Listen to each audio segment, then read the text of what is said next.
Former Kentucky State Senator Charles Booker is taking on sitting Senator Rand Paul. What we have are these politicians who have been free to exploit us. Freedom to rob us. Freedom to tell us that we don't deserve better. And all we can ever afford to have are politicians who don't care whether we live or die. That's not freedom. The people of Kentucky are my family. One thing I was taught early on is that you fight for family. We can make freedom ring true. Absolutely. We can make it ring for everyone. Yes, sir. We can build a future where Breonna's door isn't kicked in. We can make freedom mean that every community across Kentucky is thriving. With a good paying union job. That we're not just working to struggle less, but that we're owning. We're creating. We're building pathways to wealth all over Kentucky. We're gonna take this message from the hood to the highway. Booker was Kentucky's youngest black state lawmaker in 2020. He made a run for Mitch McConnell's seat, but was defeated by Amy McGrath in the primary. Charles Booker joins us now via Skype to discuss his run and his vision for Kentucky. Charles, welcome to the show. Good morning. Good to be with you.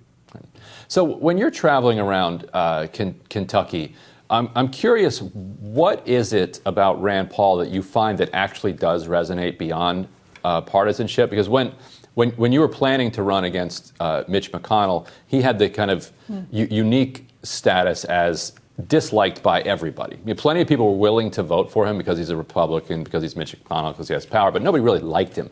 Do you find people who actually, even if they disagree with him, like Rand Paul? And how is it different running against McConnell and Rand Paul? Well, in a lot of ways, Mitch McConnell and Rand Paul are sort of two sides of the same coin. Now, you're right. People fear Mitch McConnell. He owns the title Grim Reaper. But for Rand Paul, he's a joke. And this isn't a partisan statement. People do not take him serious. They don't expect anything from him.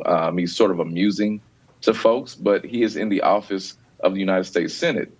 We don't need someone there that's going to make us a mockery every time they open their mouths. And so what I've seen across Kentucky is really a lot of folks that are tired of someone that is stoking division, that is weaponizing hate, and really playing games and chasing conspiracies while we fall off the cliff. And we're building this big coalition across party lines, across geography, from the hood to the holler, as I mentioned, and we're going to get him out of office.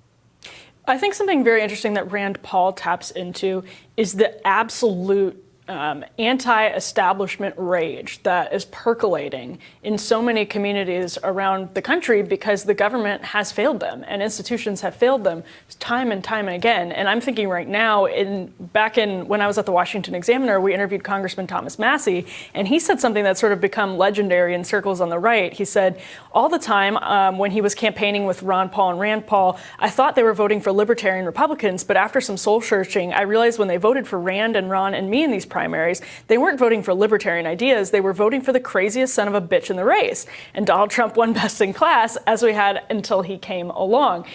Is that true? Is there just this instinct among people as you travel? They're so furious with the way they've been treated by the political establishment and the business establishment. And if so, how do you pitch that from a populist leftist perspective when so many voters are just saying, get government out of my life, period? Well, the part that's true is that folks across Kentucky know that the system is broken. And one thing that you mentioned that's right about Rand Paul, he's a contrarian. He's going to disrupt.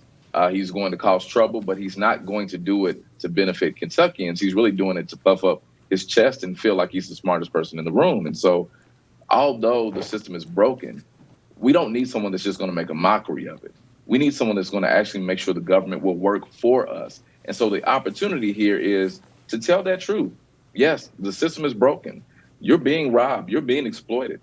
A lot of folks in government and leadership on all sides of the aisle are playing games with your life and your livelihood, but we can change that together because the struggle is so pervasive in Kentucky. If you look across any metric that would determine a good quality of life, Kentucky's at the bottom and damn near all of them. And so if we speak to real issues that people are facing and acknowledge the truth about needing to change the system, we can build a big coalition, and that's what I'm doing.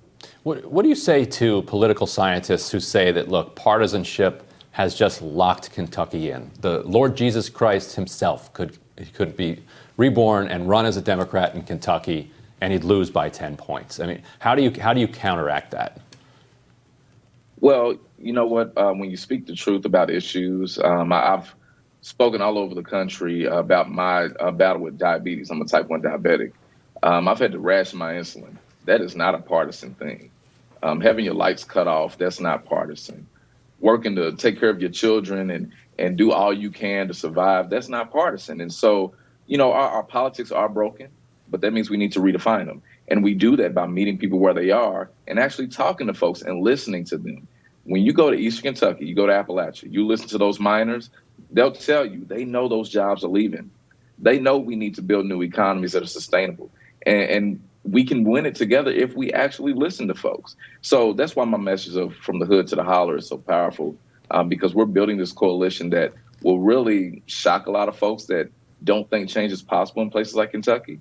But we're coming. And I'm telling you, everyone that's watching now, go to charlesbooker.org. Join this movement, because getting rid of Rand Paul is worth so much more than just one seat. And we're going to get it done together.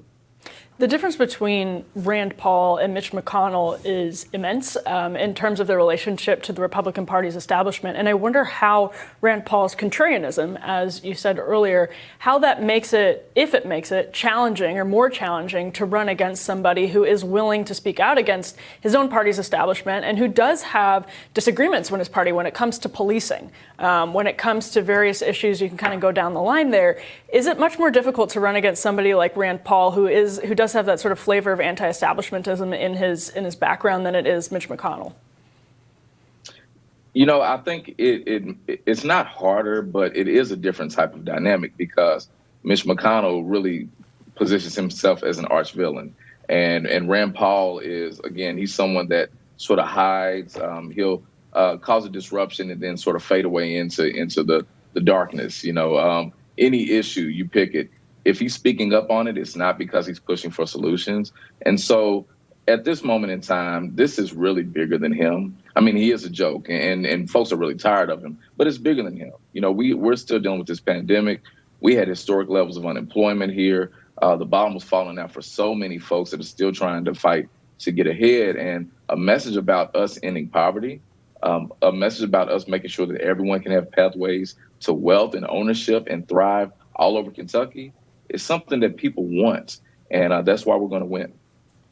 So Andy Beshear had a pretty kind of aggressive approach to the pandemic. How has that played out politically? Is there kind of a partisan reaction to that on the Republican side? They think he was pushing lockdowns too hard, or now that we're emerging from it a little bit, is that fading? What are you seeing on the ground, and how do people connect that to your race? Well, I have seen some partisanship, and of course, Republicans here, like across the country, have really tried to stake a claim on pushing these, I'd say conspiracies, but really just stoking the fears of folks that are valid. You know, people are frustrated. None of us want to wear masks. We're tired of this. And I do give Governor Beshear credit, though, because he has showed bold leadership in the face of politics. And because of that, Kentucky has done well, considering, especially comparable to a lot of other states. And so we're seeing a trend where we're coming on the better side of COVID. And because of that, we know those mandates, those conversations are going to go away as long as we keep doing the right things. And good leadership wins in the end. I know it's been hard on him, but the fact that he did show up means that fewer of our loved ones are dying, and that's a good thing. How does the National Democratic Party's shift on some of these cultural issues and the media's obsession with talking through some of these cultural issues affect your ability to run on a campaign of, you know, we have your tweet here on student loan debt, on rationing of insulin is something that you've experienced. How does the culture war does it hurt your ability to reach voters in a fairly conservative state, culturally conservative state like Kentucky? Obviously, there's diverse opinions across all states and in Kentucky certainly as well. But does it hurt your ability to reach people who might be attracted to some of these populist ideas and policy proposals? They'll just sort of tune Democrats out now because they assume that they're aligned with the far cultural left on some of these issues. Well, it's real. You know, there are walls up, and although it does make it harder to get through, the truth is so powerful. And the fact is, people have seen my work over the years. I was a director of Fish and Wildlife. Of course, you mentioned I was in the legislature. I've worked with teachers. I've worked with organized labor. I've marched in the streets with students fighting for climate change. And, you know, my work has really spoken. I've passed bipartisan legislation. And so what people know about me is that I'm not here because I'm a Democrat. I'm here because I'm a Kentuckian, and I give a damn about them. And although it will be hard, and especially now, because after I launched my campaign, Rand Paul put out an email calling me a racial left candidate, which I don't even know what that means. But, you know, every time he mentions me, he's talking about defunding the police and reparations. He's really trying to stoke fears and really drum up that culture, those cultural dynamics that you spoke of. But people are ready to live a better life. They're ready to be able to have food on their table and afford their medication. They're ready to feel safe in their homes. And if we have leadership that speaks to that, the people will stand up, regardless of party.